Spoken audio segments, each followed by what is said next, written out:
Hi, everybody. I'm Kay Helm, and this is the Your Voice podcast. Find your voice, tell your story, change the world. Each week, I interview someone about the way in which they live or tell their story. And this week, my guest is Tami Romani. Chances are you've heard Tami's voice before in commercials or perhaps on an audiobook. Today, we are literally talking about finding your voice. With years of experience as a voice actor, Tami is a brand voice strategist and a business communication consultant. Tami, thanks for joining us today. Well, thank you so much, Kay. I'm delighted to be here, and I love that you said we are literally talking about the voice. Yes, and so you're a voice actor. What does a voice actor do? You know, it's funny how often I get that question because it's something you are exposed to every single day. Mm-hmm. If you listen to radio, even Pandora, you hear a commercial, and that is a voiceover. We call ourselves different things: voice actor, voiceover talent, voiceover artist, voiceover person, whatever. It all means the same thing. We are actors, but all you hear is our voice. You're not seeing us. And so it encompasses so much, especially with the internet now. It encompasses audiobooks, any kind of explainer video that you might see on YouTube or on a website, animation. I have a lot of friends who do cartoon voices. Oh, yeah. Yeah, so all of that, we are exposed to it every day, but until you hear the term voice actor, you just don't even know we exist. It's one of those subliminal things that's just kind of out there. I used to work in television, and I used to make commercials, and we did intros to shows, things like that. And I was in the editing suite. That was my part, or I was working camera, that kind of thing. But the voiceover talent is so important. It's important to have the right person, the right tone, the right script to match the way they have to deliver it a certain way, and it really is a lot that goes into it. You know, it's interesting that you said that. That is something that a lot of people know, but now there are actual studies to prove how important the voice is, and that's something new in the last year or so. Yale School of Business did a study, and there's another study that came out of the UK at University of Glasgow. So we've now got scientific evidence to prove how important the voice is, and I love that. That makes me happy. Tell us a little bit about the other things that we have here. Your brand voice strategist and business communication consultant. Tell us what you're doing there. Well, what that means is basically I help people unlock their authentic voice for their business. Now, that can mean the physicality of their voice. I actually had a private coaching client the other day who is in a very specific area of business, and he's a professional, and he helps other professionals in his field market themselves online, but he was not feeling heard. And within 15 minutes of working with him, I was so thrilled because he actually had a bolder presence and he sounded more authoritative.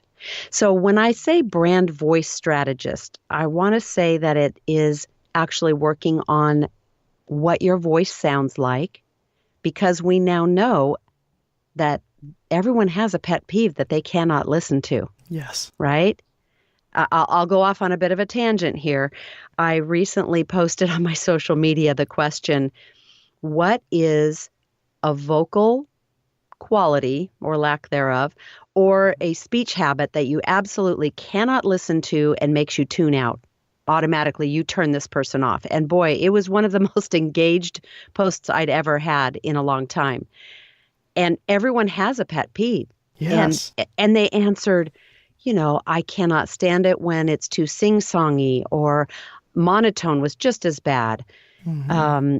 Vocal fry, I hate it when, and vocal fry, I'll illustrate. Vocal fry is when there's just this really raspy kind of like that. And it's something that a lot of celebrities do, a lot of young women do.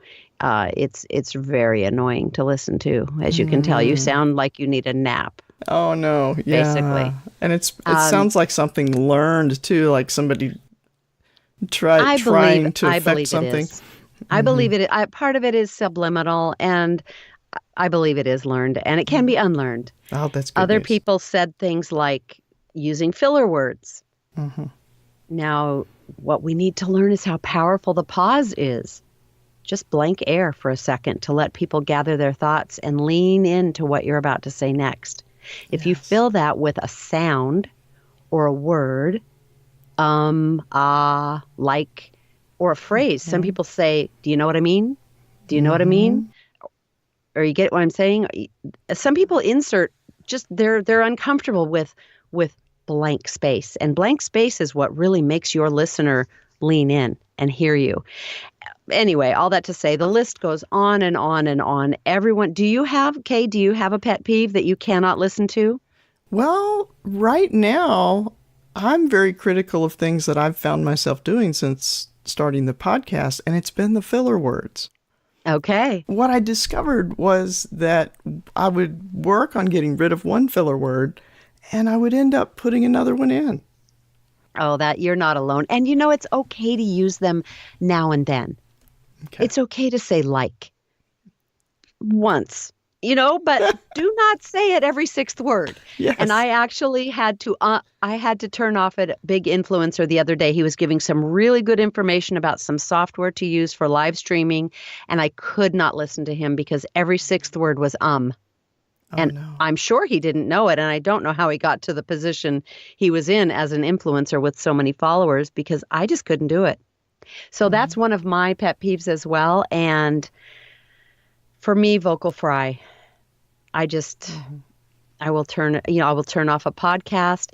It's interesting though, but just like appearance, voice is very personal. So Yes. my pet peeves are different than yours.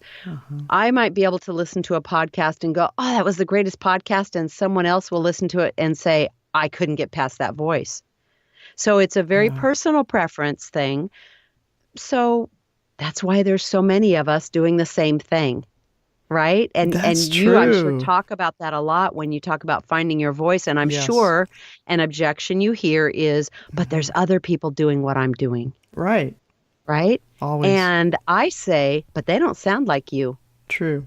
Those other people, there are some very famous people that I cannot listen to because of their voice. Maybe I can listen to you saying the same thing. So I would just encourage your listeners to just go for it. Find your voice, work on your personal voice, your actual voice, your physical voice, and then find your voice like you tell people to do every week. Yeah. Let's talk about the voice. And you spoke, I think you called it the physicality of your voice. So what is that? And we have this, our vocal cords, that's a part of our body. And we have to take care of it. I think singers, more than anybody, probably understand that. Anybody that's been in choir class or sings regularly or speaks regularly has more of an understanding, and they're trying to take care of it. But what are some things we can do? You are born with a certain amount of how your voice naturally sounds, but you can make tweaks to that. And you can also do damage to that. So we do talk a lot about self-care, how to take care of your voice. And when I talk about the physicality of your voice, the most important thing is to, first of all, I have people do a self-assessment where they turn on something they've done, whether it be a live stream or a presentation, or maybe even just videotape themselves on their phone or just record themselves on their sound recorder. And I have them turn their phone over and just listen to it. Don't watch yourself because you will pick out that hair that's out of place and wonder why you move your mouth that way when you speak. So I ask people to listen and listen for all the things that bother you in a speaker. Maybe put a list in front of you, things to listen for. You mentioned, Kay, that you hear yourself using filler words. Well, now you're aware of that. Right. So self-awareness is the first key. Listen for if you use those filler words. Listen for if you're gasping for air. Listen if you sound very monotone or bored. Listen for if you have too high-pitched a voice or you just lack power in your voice. So when I talk about the physicality of speaking, I talk about mostly breathing, because breathing is the foundation for all great speech. It's the most important thing. And the very first thing I have people do is get out the stopwatch on their phone, the clock, and turn it on stopwatch and take a normal breath and exhale on an ah sound, just in their mid-range. So just start the timer, ah, for as long as you can go on whatever your normal breath is. And see where your voice begins to crack, where you lose air, and where you absolutely, completely, your voice fails. Now, I find that some people's voice begins to crack already at 4 seconds. Wow. Some people lose air at 10 seconds, completely. Well, the average sentence is 10 to 12 seconds long. So you want to at least be able to get through a sentence before you are, and you don't ever want to gasp. So you don't want to lose. You lose the last word in your sentence if you have no air left.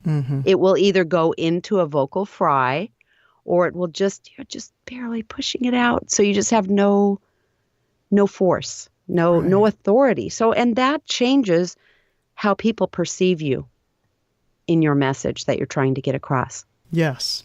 That's something in some talking that I was doing, some public speaking, that was one of the critiques, was I trailed off at the end of the sentence. I would say you need to work on your breathing. That would be the first thing. Almost everything that is a pet peeve of most people can be fixed with proper breathing. So I really find that's something I work the most with people on, because it's interesting. We've been breathing our whole lives, right? Yes. We don't think about it. We don't want to think about it. Right. And I ask people to overthink it for a couple of months until a new way of breathing becomes second nature. And then you don't have to think about it again. I don't think about it anymore. But, close to 40 years ago, I was in a course in college that changed my life. And it was a speech technique class, had nothing to do with getting in front of the class and giving an actual speech, had nothing to do with content. It was all technique. Wow. And it was brilliant. And I am so happy that I took that course, because one of my biggest memories from that is the instructor took us to the football stadium, and he had us climb to the top of the bleachers, and he stood in the center at the 50-yard line in the center of the field. I'm imagining that. Wow. And he had us speak so he could hear us. Wow. Without yelling. No yelling allowed. It was all how we were breathing. And I remember, at 19 years old, being one of the few people who could do that.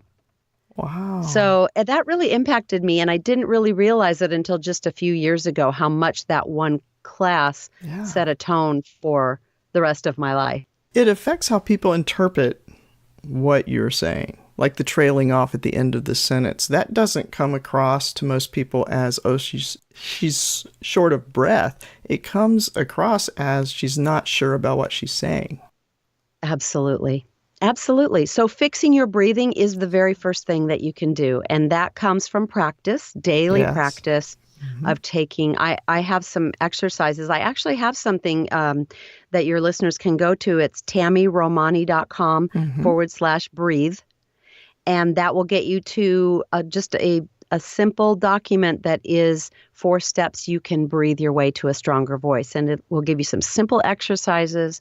And then, reach out to me if you want more help after that. But I think that's a good place to start, because it really is the foundation. And that link will be in the show notes, too, for anybody listening. Oh, fantastic. So, well, if somebody's not a professional speaker, how important is it for them to develop their voice? Well, I had a client the other day who told me that his kids don't hear him. So you tell me, are your kids constantly saying, what? Or are you wanting to move up the corporate ladder?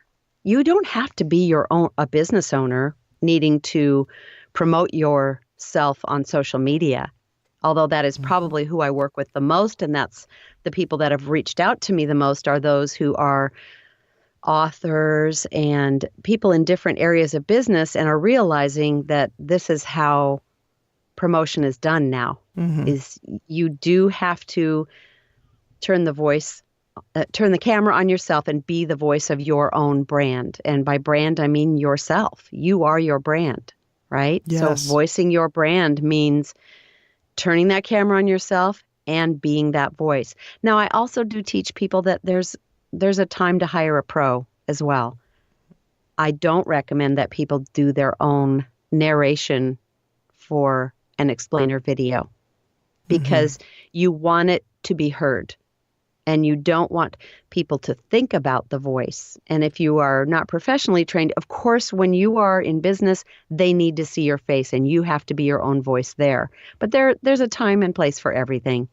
But I think it's just so important for anyone in business, anyone with a job. Okay, I just thought of a great example. Great. I was at Disneyland a couple weeks ago, and we were about to board Pirates of the Caribbean ride. And if you have never been to Disney, that ride is a boat that comes and you get on one side and you offload on the other side. And so it's a very narrow channel. And like any amusement park, the people that work there, they call them cast members at Disney, but they're basically people wranglers, right? Yes. They just say, how many in your party? 5. Okay, 5. You go here, you go there.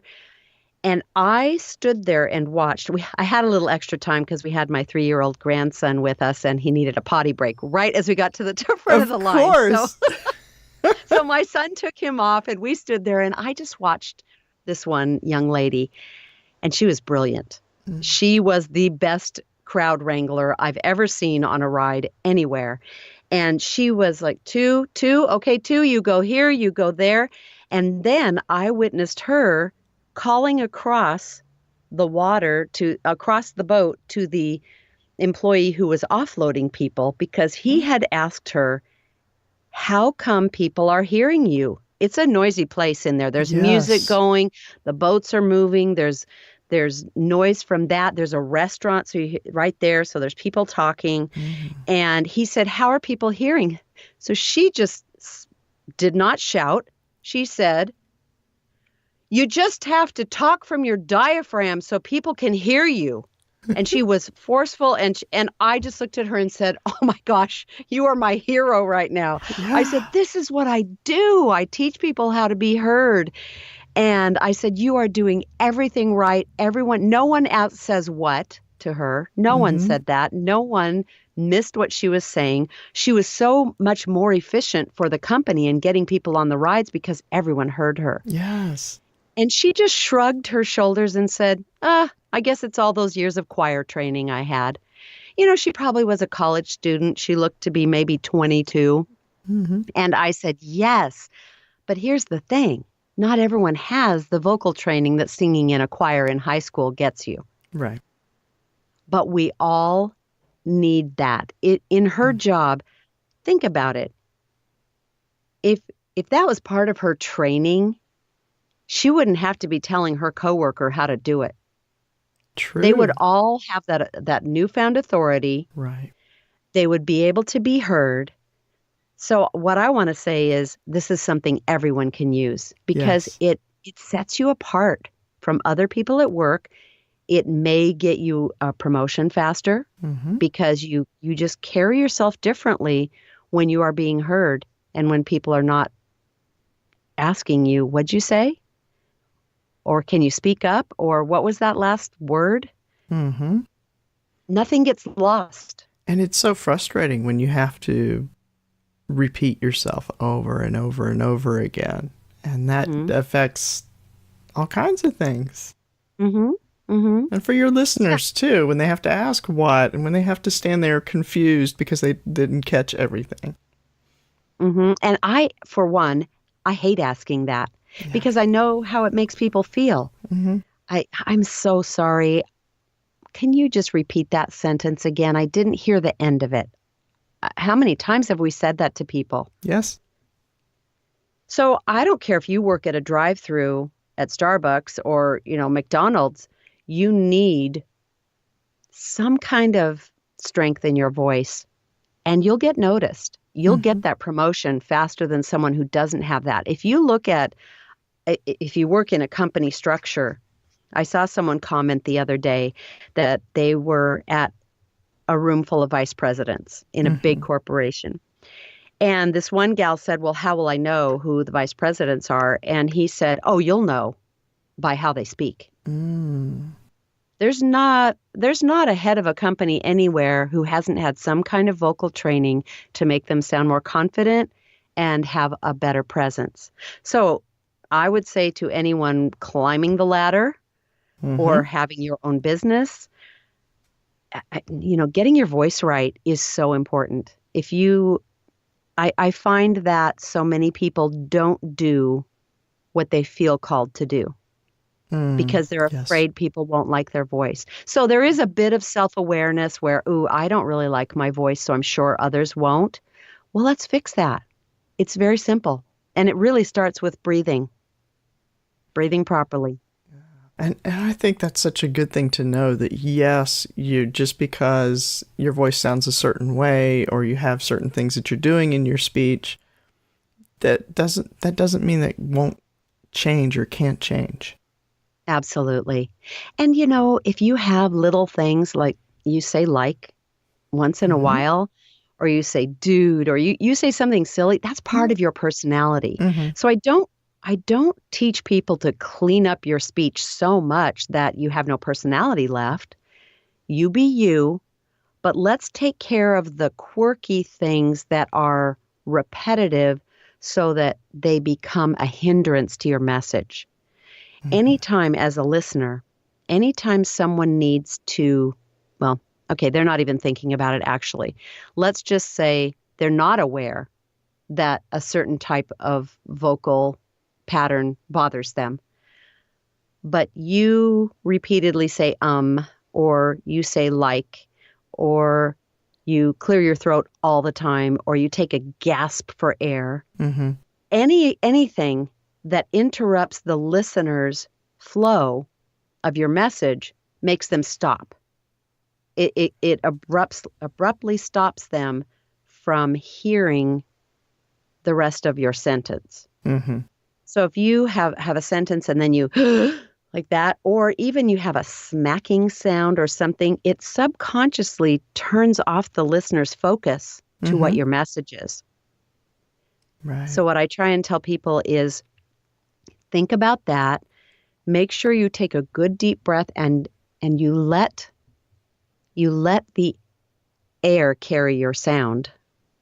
So you've got to have, it's a muscle, just like working out anything else. Your diaphragm is a muscle. Mm-hmm. You need to work that out so that you get your lungs filled with air that can carry the sound so that you're not losing people at the end of your sentence, or so that you're not gasping for air because it makes them stop and think. Yeah. And how much better it would be if you are saying a really important sentence and you needed a little breath. You just stop and pause like that. It makes people lean in and listen for what you are about to launch into. But if I had inserted a gasp or a smack or Mm-hmm. a like or an I would lose people. Yes. So there's power in that pause if you don't insert it with a sound. There's power in a blank pause. It makes people perk up and lean into what you're about to say. And with the breathing, things like posture, things like drinking enough water for the mouth sounds when it's something, again, I noticed editing. In the editing process, I was constantly cutting out the little, especially just before speaking, constantly these little tiny edits. But drinking more water fixes that. It does. And isn't that interesting? And it's not always drinking water while you're speaking. Mm-mm. It's just your entire body needs to be hydrated. And that's for our health anyway. But it does affect your voice and your speech.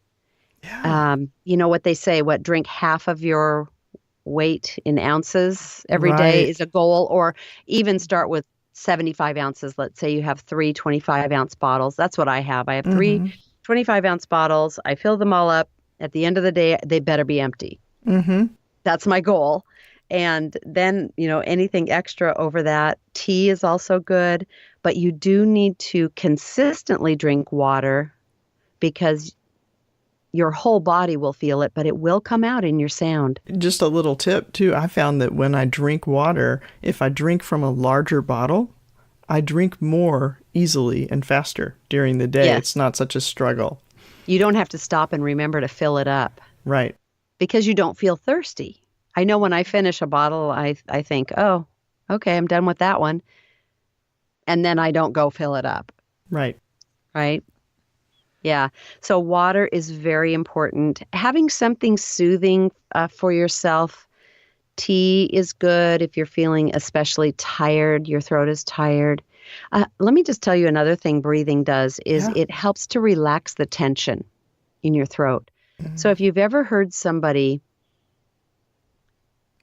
who's breathing very shallow, their voice might feel very tight and high. Mm-hmm. And breathing deeper relaxes the larynx and it gives you a fuller sound. And it will, you know what? I could illustrate this. I want it to, everybody close your eyes. Okay.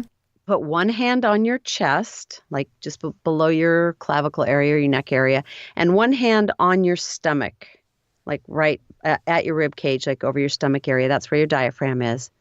And just take your normal breath. And think about which hand is rising. Which hand is rising for you, Kay? Is it the one on your stomach or the one on your chest? Well, the one on my stomach actually was. Okay, that's what it should be. That means you're breathing deeper into your lungs. Now, people who have told me, oh, my hand on my chest is rising, often their shoulders are rising also. They're just taking in a very shallow breath and not taking enough air into their lungs to even oxygenate their body, their brain.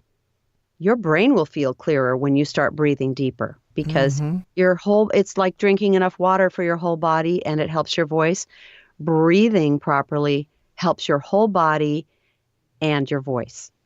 So if you just, let me illustrate. Yeah. I hope I can do this. I've been breathing deep for so long that I struggle to try and illustrate the other way, but I think you can hear the difference. Okay. So I just took a shallow breath in my chest area, and that's as loud as I can go right now. This is as loud. Do you hear how thin and weak my voice sounds? That is taking a very shallow breath right into my chest area, top of my lungs. That's all I've got. I even have a little bit of raspiness at the end because I can't push out any more air. Now I've just taken a breath into my deep part of my lungs through my diaphragm. My stomach has expanded, and I have enough air to push out a good 15 or 20-second sentence. Mm-hmm. Yeah. Do you hear the difference? Yes, it was a big difference. Yeah. And I think everybody can do that. And it takes just closing your eyes and really concentrating. Where am I breathing now? What does it feel like? Take a deep breath and just think about filling your lungs up from the bottom all the way up and just see what that feels like. Then start with exhaling sound. So maybe you just take a good deep breath and exhale like you're a ball losing air. And that will get you into the practice of breathing deep and exhaling sound. Then you move to exhale that first sentence, like your introduction, your elevator pitch. Mm-hmm. Take maybe 2-3 good deep breaths, and then take that last breath and don't exhale and then speak. That will make you lose air. Yes. Practice taking that breath through your nose if possible, because it's less noisy when you're speaking, and then exhale your words. And you'll see a difference in a matter of 15 minutes. It's just the process of practicing it that needs work. Like anything. Yes. Yes. Practice makes progress, I like to say. Well, that's good. I like that better than the one we all learned. Mm-hmm. Mm-hmm. That is the goal. I'm drinking Yeah. tea. Sorry if I just swallowed. I, my neighbor brought me some oolong tea from Taiwan, and it's really good. Oh, nice. Yeah. Well, what about those specialties you see in the store, throat coat and other? Are they really good for your They voice? are. They are because they have a special blend of herbs that they know are very good for your voice. Hmm. I throat coat is a good one. Hmm. It's a very popular one, and I think there's one. I think Yogi Teas makes a good one that has some lemon in it, and it's a throat. That one I like the taste of a little bit better. That throat coat has a lot of stuff in it, but boy, if you have a sore throat at all, or you really feel like you need help, it's very good. It's very good. Very medicinal. I carry that when I travel. Yes.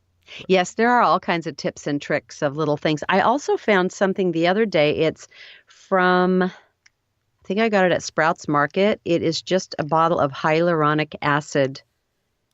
It's called Hyla and it helps with dry mouth. Oh, great. So if you're starting to feel very dry, it just kind of gives you a Hmm. little bit of coating in there. I also have a friend who creates a blend of essential oils and mixes it with a little bit of sterile water and puts it in a spray bottle. And I usually have that with me. There's just a lot of different tips. Oh, let me tell you the one Hmm. when you said you had the smacking sound, Hmm. a green apple. Green apple. Green apple. And I really need to research this before I talk about it, but I don't know why it works, but it's a very long-standing announcer trick.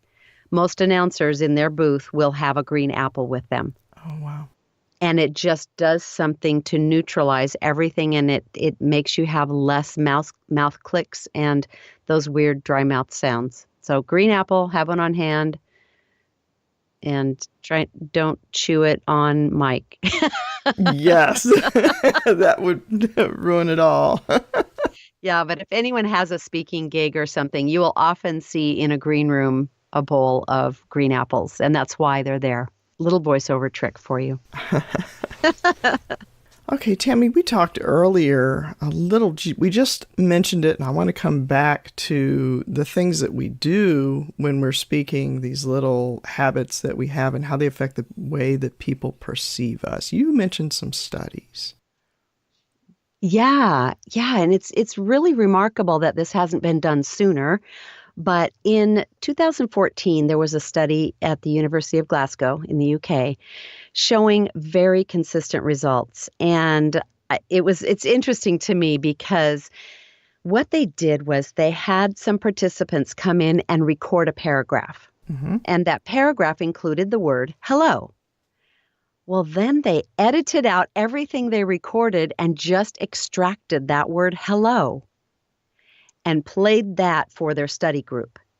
And I forget how many people they had in this, but the key takeaway from this was that just based on that one word, hello, the people made judgments about whether the person was trustworthy, believable, whether they were someone that they would want to know, whether they were perhaps a criminal, all of these things.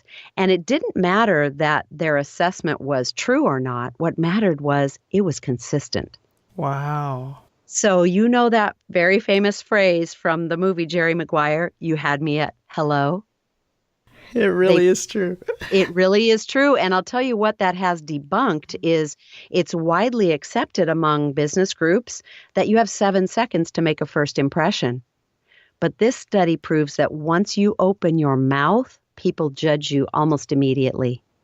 Oh, my goodness. And they're actually calling it the Jerry Maguire effect because you had me at hello is really a thing. So that would be the first one that blew me away Wow. when I read it. I thought, oh my word. You know, we think about how we spend so much time on our appearance when we're at a networking event or how we carry ourselves. We think we overthink it.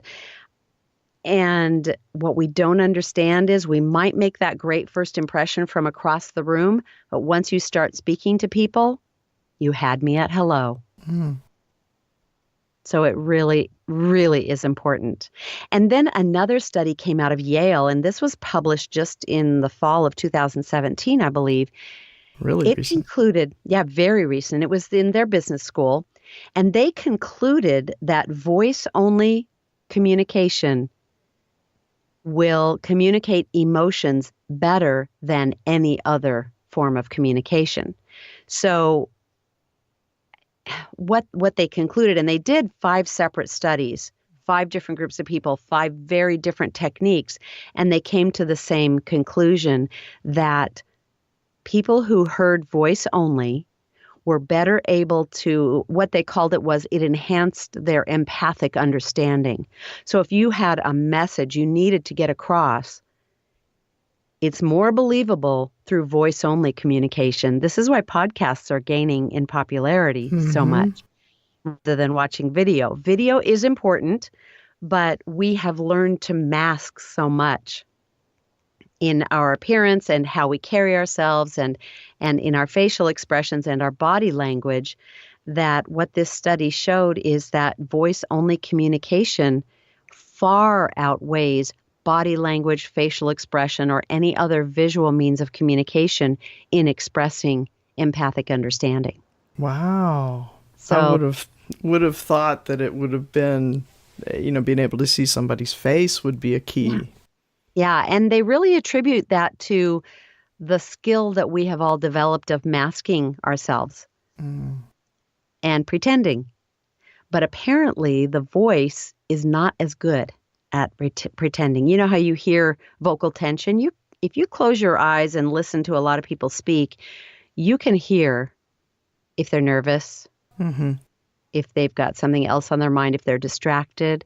You can hear that. Yes. So if you can hear it in others, for sure others can hear it in you. That's true. Wow. Yeah. So that's an amazing study. Yeah. They both are very remarkable. They're both very different, but they really illustrate the power of the voice and how important it is to just put yourself out there in such a way that you show confidence through how you sound. And if you don't like the sound of your voice, there are things you can do to take care of that. And often, to be honest, you are just fine, but you need to hear that from someone else. So, if you do have the filler words thing or the breathing wrong thing, that's a simple fix, but you just need to do it. You just need to step out in boldness and do it. That's great. Yes. Yeah. Tami, thank you for that. Thank you so much for being on the podcast. You're welcome so much. I enjoyed it immensely, Kay. And just tell your listeners to reach out to me anytime. I'm at Tami Romani, TamiRomani, on every single social media platform, and TamiRomani.com if they want to know more. Great. I have some introductory stuff, some free stuff, and they can get some tips that way, or we can do private coaching, whatever they like. It's often things that can be fixed within an hour, as long as they will do the work and follow up and practice a bit. That's always needed. And that's what it takes. Yeah. And again, we'll have the link, TamiRomani.com. And if you put a / and breathe behind that, you can get the free guide to breathing better, which is a huge key, as we've learned today. It is the foundation for all great speech. There you go. The foundation. Yep. So that's there. And I know you have some great stuff on your blog as well. Oh, thank you. I really enjoyed this, Kay. Thank you so much for inviting me. Thanks, Tami. Make sure you check out the show notes at yourvoicepodcast.com. All the links we talked about are there. Please consider leaving a review on iTunes or wherever you listen to podcasts. I'm Kay Helm. Until next week, this is the Your Voice Podcast. Find your voice, tell your story, change the world.